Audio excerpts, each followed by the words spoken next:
C'est de l'ordre du senti. C'est une sorte d'immersion, de laisser aller, de perdre des limites.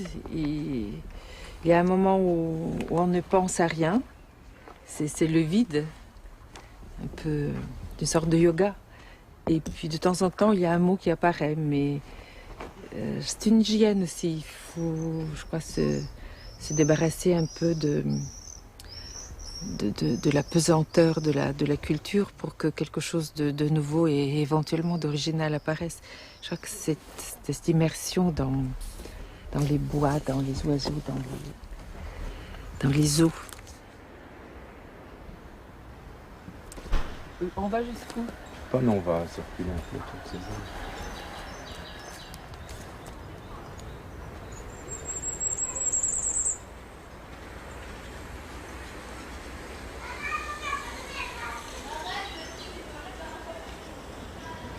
Moi, je l'avais senti en Bulgarie, évidemment. Mon père était très, très attaché à ce genre d'expérience. Il nous amenait très tôt en vacances au bord de la mer Noire et j'étais éduquée plutôt comme ça. Éduquée, si on peut éduquer cela, c'est une sorte d'ouverture, certains diront d'initiation. Ça se passe, ça se passe pas. Mais c'est vrai que je le retrouve à l'île de Ré parce que c'est devenu mon lieu d'enracinement et parce que c'est très différent de la mer Noire, mais c'est aussi un endroit qui a préservé sa sauvagerie à l'intérieur d'une civilisation très ancienne et très douce, mais très présente, très raisonnable, très pensée. Là-bas, à travers Byzance et les églises, ici, avec cette géométrie des marais salants, des constructions, même de la plantation des arbres, on le voit partout. Ce n'est jamais fait au hasard, c'est quelque chose de très raisonné, très élégant, très soigné. Et à travers cela, il y a une présence d'une insistance du sensible qui se dérobe aux mots, qui attend encore à être nommé.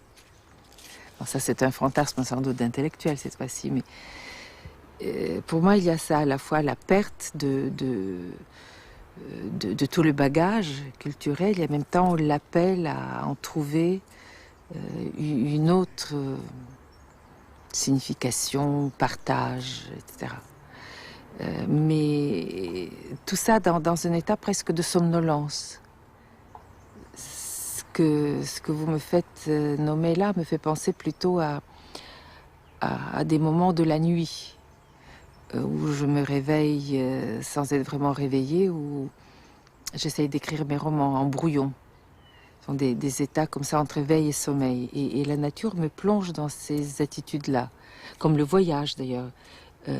Quelque chose qui assouplit les interdits, la vigilance, pour plonger dans le tactile. Pour moi, le sens le plus essentiel, c'est le toucher.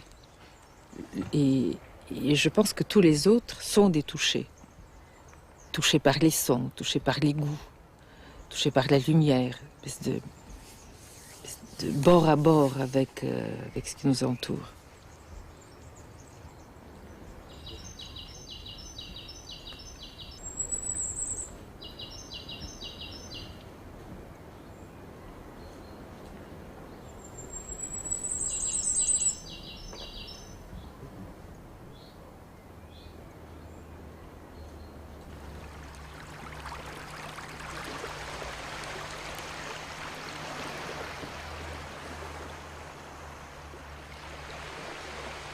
Est-il possible qu'un texte nous immerge dans le sensible, dans la sensation à travers laquelle nous percevons le monde? Est-ce que certains textes nous peuvent même faire basculer dans la perception des choses, au lieu de rester en train de consommer des idées ou des mots? J'ai proposé de tenir compte, lorsqu'on approche la langue, de deux modalités. J'ai appelé l'une symbolique et l'autre sémiotique. La modalité symbolique, dans ma compréhension des choses, s'appliquerait précisément à cette langue de surface où agit le sujet connaissant, le sujet conscient, maître de son discours et du monde en face de lui, référent, objet. Jean boit le lait, communication d'une signification simple. Et puis le sémiotique, qui est en dessous, à travers, au-delà, et qui renvoie à l'articulation sonore, à l'implication corporelle, au sensible, aux pulsions, au lien érotique et thanatique qui m'attache à l'autre pendant que je prononce ma phrase et qui déborde évidemment la simplicité de cette pauvre phrase « J'en bois le lait » de manière à nous conduire à des énoncés plus séduisants, plus terrifiants, comme ceux qu'on peut retrouver, par exemple, dans la phrase d'un Artaud, d'un Joyce, d'un Mallarmé, d'un Proust, etc.